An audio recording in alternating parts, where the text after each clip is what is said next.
raced Yeah, at, Las Vegas. What's that? oh, nothing. See, Continue. no, I was just saying I raced at Las Vegas Motor Speedway. That's kind of fun just because you're in a cool location. Who doesn't like Vegas? You've got that Air Force base right there with stealth fighters taking off over your head all day. I mean, that's pretty cool. Um, Raced what else? Up in Seattle, another track. I think they call it Seattle International Raceway now. I'm not sure, but that's up closer to Seattle than the Ridge. That one's beautiful because the lower section of the track, you're going through a cover of trees. And while I've never raced myself in Europe, I feel like going through Nürburgring with trees over your head, kind of the old European feeling of racing. I get that Mhm. feeling there. Kind of cool, just like a tunnel of trees in a forest. I kind of like that.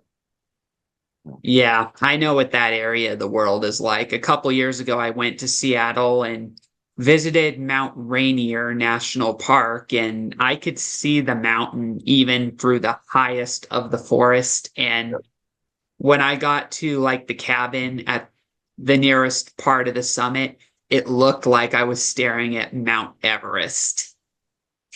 Yeah, I bet. Yeah, Did you love the see Pacific Rainier? Northwest.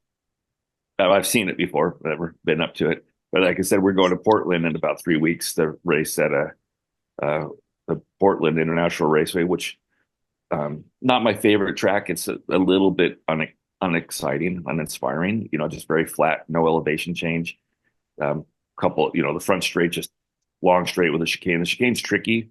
Then you have a little bit of a real racetrack section that's real smooth, really hard place to get your car to get mechanical grip on it. And then another long straightaway in the backside, which on the back straight's kind of fun because it's a long curving straight. Kind of reminds me of something I might imagine in Europe. Um, but we'll be there here shortly. And they have a full-time motocross track on the inside of that track. That when my son was racing Washougal, a pro national that he raced up there on Thursday night, they would have all the pros lured to this track to race motocross with a big purse. So they'd try and get some factory guys down there, and it was a good way for the privateers like my kid to earn some money on a Thursday before the national. So it was kind of fun. A lot of memories of that area. That's a lot of fun.